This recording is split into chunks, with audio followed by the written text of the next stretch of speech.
Hey guys, it's Ashrafi. Welcome to my another 100 Day Transformation vlog. আজকে মে মাসের 14 তারিখ আর আমার থার্ড ডে ফার্স্ট উইকের। তো আজকে করব চেস্টের ওয়ার্কআউট। আজকে চেস্টের টোটাল 5টি ওয়ার্কআউট করব। প্রথম ওয়ার্কআউটটি হলো ডেফিশিয়েট পুশ আপ। এটা 20 রেপস করে 4 সেট মারব এবং প্রতি সেটের পর 60 to 90 সেকেন্ড রেস্ট নিব। পরের ওয়ার্কআউটটি হলো বেঞ্চ প্রেস। এটা 15 রেপস করে 4 সেট মারবো এবং প্রত্যেকটা সেটের মাঝখানে 60 to 90 সেকেন্ড রেস্ট নিব। পরবর্তী ওয়ার্কআউটটি হলো ইনক্লাইন বারবেল প্রেস। এটাতেও প্রিভিয়াস ওয়ার্কআউটের রিদম ফলো করব।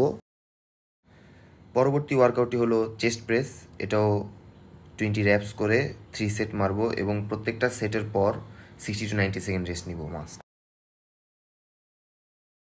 পরবর্তী ওয়ার্কআউটটি হচ্ছে ডাম্বেল ফ্লাইস এবং এটাতেও আগের ওয়ার্কআউটের রিদম ফলো করব।